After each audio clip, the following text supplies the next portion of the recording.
आजकल जो हमने खबरें सुनी हैं खास तौर पर कफ सिरप से जुड़ी हुई और जिस तरह से एडवाइजरीज आ रही हैं, तो सीधा सवाल ये बनता है कि क्या कफ सिरप एक खास तौर पर बच्चों के खांसी के इलाज में, कफ के इलाज में क्या देना चाहिए, ज़रूरी है, या अल्टरनेटिव्स भी हैं इसके?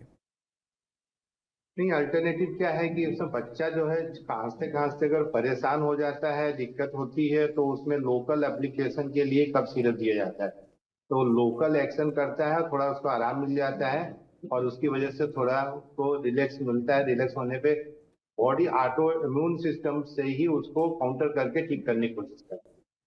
तो जनरली ये परंपरा रहती है कि जैसे बच्चों को खांसी, और छोटा बच्चा है उसको हम लोग खांसते हुए देख नहीं सकते, तो उसको तुरंत कुछ ना कुछ ऐसी चीजें देते हैं जिससे सिरप उसमें सबसे पैलेटेबिलिटी सबसे अच्छी होती है, क्योंकि सिरप सब बच्चे ले लेते हैं, जी। बाकी सब चीजें बच्चे नहीं ले सकते। हम लोग क्या जैसे है, गोलियां हैं चूसने के लिए रखी जाती है, मुंह में धीरे धीरे चूसते रहते हैं, तो लोकल एक्शन होता रहता है उससे। लेकिन ये बच्चा नहीं कर सकता, तो बिल्कुल। इसलिए वो सिरप देना, तो सिरप देना ही पड़ता है। लेकिन अब जिस तरह की कंडीशन पैदा हो गई और उसमें जो हमारा केमिकल था जिसकी वजह से ये प्रॉब्लम खड़ी हो गई, ऐसे सिरप्स को यहाँ अवॉइड करना चाहिए। बिल्कुल, एक जनरली सवाल हम यहाँ पे जनरली ये भी बन जाता है प्रोफेसर प्रदीप जी, क्योंकि देखिए अभी प्रशांत जी ने भी ये कहा था कि इस तरह के जो हैं डॉक्टर को एक बार दिखाना ज़रूरी होता है, क्योंकि लेकिन भारत एक ऐसा देश है जहाँ पर बहुत सारी समस्या झोलाछाप डॉक्टर्स की भी रहती है, या सेल्फ मेडिकेशन की भी बहुत समस्या रहती है। तो पेरेंट्स क्या करते हैं कि अगर कोई एलोपैथिक सिरप है तो वो बच्चों को दे देते हैं, और क्वांटिटी भी एक लिमिट होती है, और कितने साल के बच्चों को देना चाहिए ये भी बहुत ज़रूरी आता है। तो मुझे लगता है कि आपकी राय लोगों तक पहुंचनी चाहिए और सही गाइडेंस ज़रूर मिलनी चाहिए एक बार। नहीं, ये बिल्कुल फैक्ट है। और 2 साल से छोटे बच्चों को जनरली सिरप अवॉइड करते हैं, या एडवाइजरी आ ही गई है ऑलरेडी। हम लोग भी नहीं देते हैं। हम लोग जनरली कभी इस तरह की कंडीशन आती है तो सिंपल हनी हनी और घी के साथ सीतोपलाजी चूर्ण थोड़ा सा डाल के उसको चटाते हैं, तो उसको टेस्ट भी आता है और उससे हमारा जो है प्रॉब्लम भी खत्म हो जाता है। अब केवल घर में अगर कुछ नहीं है तो थोड़ा सा उसको वाटर का इनहेलेशन अगर हो सके तो बच्चों को किसी तरीके से स्टीम का इनहेलेशन दे दिया जाता है, तो भी वो काउंटर करके ठीक हो जाता है। तो जी। हमें लगता है कि वो ध्यान ये रखना चाहिए, क्योंकि वो छोटा बच्चा है, तो छोटे बच्चे को ये सब चीजें जरा करने में बहुत तकलीफ होती है। तो क्या सिकाई कर देते हैं लोग, चेस्ट में सिकाई कर देते हैं, थोड़ा गर्म तेल लगा देते हैं। तो इस तरह की परंपराएं हमारे यहाँ चालू है, और बिल्कुल। वो अभी भी कर रहे हैं लोग, ऐसा नहीं कि नहीं करते हैं। क्योंकि हमें याद है कि बचपन में हम लोग को सरसों का तेल गर्म करके लगा देते थे सीने के ऊपर, तो उसकी गर्मी की वजह से थोड़ा सा ठीक हो जाता था तुरंत। जी। या हमको कुछ, जैसे अपने घर में है तुलसी है, अपना वासा है, इसका, बिल्कुल। क्योंकि इसका रस नहीं दे सकते, क्योंकि रस में क्या हाइजीनिक कंडीशन की प्रॉब्लम होती है, तो उसको उबाल के उसका काढ़ा बना के थोड़ा सा शहद मिला के चटा देते थे। तो बिल्कुल। वो जब बॉयल करके देते हैं तो उसमें कंडीशन जो है हाइजीनिक कंडीशन हो जाती है कि 20 मिनट तक बॉयल कर दिया है, तो वो एंटीसेप्टिक की सेप्टिक हो, मतलब जो भी एंटीसेप्टिक कंडीशन है वो पैदा हो जाती है उसमें, और उसको शहद मिला के देते हैं तो वो चाट लेता है बच्चा आराम से। तो इस तरह की थोड़ी सी रहती है परंपराएं, लेकिन अब बच्चों के लिए बहुत प्रिकॉशन लेना जरूरी होता है। बच्चों को एकदम नहीं लेना चाहिए इस तरह से। छोटे बच्चे हैं तो ज्यादा, जब जैसे बताया है कि उसको बुखार है, कुछ भी है, ऐसी चीजें हैं, तो तुरंत डॉक्टर को हमें दिखाना चाहिए। और कंडीशंस के हिसाब से ही हम बच्चे को टैकल कर सकते हैं, ये बिल्कुल फैक्ट है, क्योंकि बहुत छोटे बच्चे होते हैं तो उसमें बहुत सारी चीजें अप्लाई नहीं की जा सकती।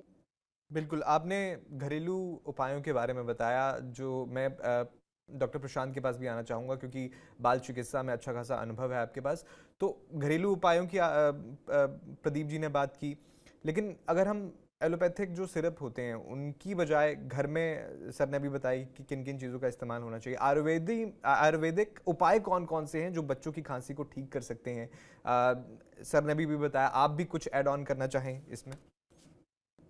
देखिए, अभी भारत सरकार के अथक प्रयासों से पूरे भारतवर्ष में, वो वनवासी क्षेत्र हो, ग्रामीण क्षेत्र हो, वैद्य उपलब्ध है और औषधि भी उपलब्ध है। तो कुछ औषधियां जो सामान्य रीति से सभी स्थानों पर उपलब्ध होती हैं, जिनमें सर्वश्रेष्ठ है जो अभी सर ने बताया, शीतोपलादी। आपको हर्ष होगा ये बात जान के कि इसमें पांचों ऐसी चीजें हैं जो किचन में उपलब्ध है। और बेस क्या है? सीता। सीता मतलब मिश्री। तो कंपैटिबिलिटी एंड पैलेटेबिलिटी जो जो शब्द पीडियाट्रिक शब्द से रिलेटेड हैं, वो दोनों उसमें सेटल होते हैं। मुझे ऐसा लगता है कि आपकी 2 जनरेशन पहले, 1 जनरेशन पहले, आपकी जनरेशन और उसके बाद की जनरेशन में प्रथमतः आप हनी और शीतोपलादी का प्रयोग करते आ रहे हैं और करते भी रहेंगे, और मुझे लगता है वो ड्रग ऑफ चॉइस भी है। और इसके लिए ऐसा भी नहीं है कि बहुत वैद्य की कोई आवश्यकता है। यदि किसी के पास है तो प्रथम दृष्टया उसे प्रारंभ कर सकता है, जब तक कि वो डॉक्टर के पास ना जाए। एक प्रश्न और आपने कहा कि कॉफ सिरप के लिए क्या रिकमेंडेशन होना चाहिए। देखिए, भारत सरकार ने समय समय पर गाइडलाइंस दी। 4 वर्ष से पहले डेक्सोमेथसोर्फिन मत दीजिए। 2 वर्ष से पहले कोई कॉफ सिरप मत दीजिए, वो स्वतः रिलीफ होगा जब मूल व्याधि जाएगी। तो यदि एलर्जिक होगा तो चिकित्सीय परामर्श लीजिए और फिर जो डॉक्टर कह रहा है वो कीजिए। जो ओटीसी का एक प्रश्न है ग्रामीण क्षेत्र में या वनवासी क्षेत्र में, या फिर कई बार आप रूरल अर्बन क्षेत्र में भी देखते हैं कि लोग केमिस्ट के शॉप पर जाके कोई औषधि लेने का प्रयास करते हैं और उन्हें प्राप्त हो जाती है। मेरा निवेदन है कि कृपया वो बच्चों में प्रयोग ना करें। भारत सरकार ने आयुष्मान आरोग्य मंदिर, आयुष करके भी बहुत बड़ा प्रकल्प भारत सरकार ने खड़ा किया है। मेरा निवेदन है वहां जाएं, चिकित्सीय परामर्श लें, और यदि आपको लगता है कि उससे अधिक की आवश्यकता है तो अब नेशनल इंस्टीट्यूट्स भी लगभग लगभग सभी स्थानों पर हैं। कृपया आके वहां चिकित्सीय परामर्श लें, स्वयं से चिकित्सा ना करें। जैसे अभी सर ने कहा कि जो हम होम रेमेडीज करते थे, आपको आपको मेरे पास कोई डेटा नहीं है, लेकिन जितना हमारे पास आके पेशेंट्स बताते हैं, आप लगभग 20 से 30% पेशेंट्स वहीं करेक्ट हो जाते हैं। जी। और दैट वाज कॉल्ड नानी दादी के नुस्खे, या जिन्हें आप कहते हैं घरेलू उपचार।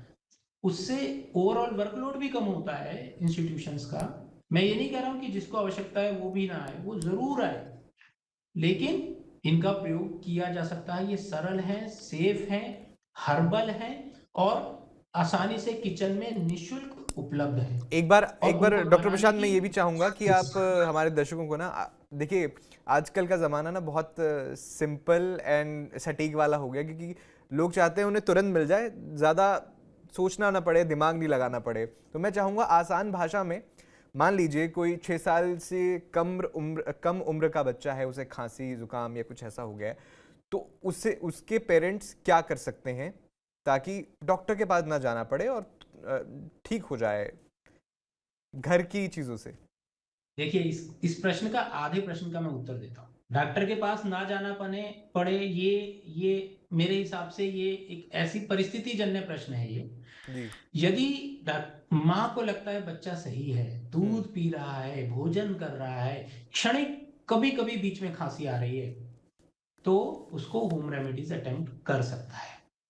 यदि उसको लगता है कि नहीं साहब, मेरे बच्चे को तो सांस फूल रही है, खाना नहीं खा रहा है, तो उसे तुरंत जाना है। अब पहला जो हाफ प्रश्न था उसका उत्तर, कि हम घर पे बैठ के क्या करें। सबसे पहला जो सर ने कहा, गुनगुना पानी पीना है, उसे ठंडा। और जो भी, जो जिन्हें पेय पदार्थ बोलते हैं आजकल, नाम नहीं लूंगा, लेकिन वो ट्रिगरिंग फैक्टर्स हैं। अभी आप देखते हो, मैं बहुत सारे बच्चों के यहाँ अनुभव बता सकता हूँ जो बिल्कुल ठीक चल रहे होते हैं, होम रेमेडीज पे ही होते हैं, हमारे पास क्यों आते हैं साहब, कि किसी ने कोई आइसक्रीम खा ली थी जी परसों, बाहर कहीं भोजन कर लिया था, वो एक जो चटकारेदार कुछ था वो खा लिया था, या कोल्ड ड्रिंक्स अनेकों प्रकार की आती हैं वो पी ली थी और ट्रिगर हो गया था। अब मेरी जो घर पे मैं देती थी साहब, अदरक का रस देती थी, तुलसी पीस के देती थी, हनी मिला के देती थी, उससे आराम नहीं आ पा रहा है। अब मैं आपके पास आई हूँ, तो वो सही है, उन्हें आना ही चाहिए, उनको आगे की जांचें करानी ही चाहिए, वो डॉक्टर की चिकित्सा परामर्श के बिना कुछ नहीं लेना चाहिए। लेकिन यदि ऐसा लगता है कि बहुत प्रारंभिक लक्षण है, तो आप हर्बल मेडिसिन और घरेलू मेडिसिन अटेम्प्ट कर सकते हैं। सबसे प्रथम गुनगुना पानी, भाप लेना है।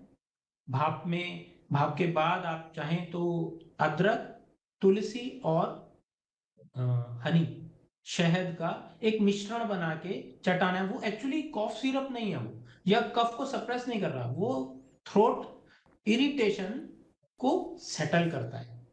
और जैसे कॉफ थ्रोट इरिटेशन सेटल होती है, सूदिंग इफेक्ट आता है, कॉफ धीरे धीरे खुद ही सेटल हो जाता है। आप देखो, आप उष्ण जल लो, आप अच्छी से अच्छी खांसी में भी आपको 10 से 15 मिनट आराम मिलता है, जब तक उष्ण जल का असर रहता है। तो आप प्रारंभिक स्थिति में थोड़ा गर्म गर्म पानी पिलाते रहें, भाप देते रहें, और ये 2-3 मिश्रण बनाएं।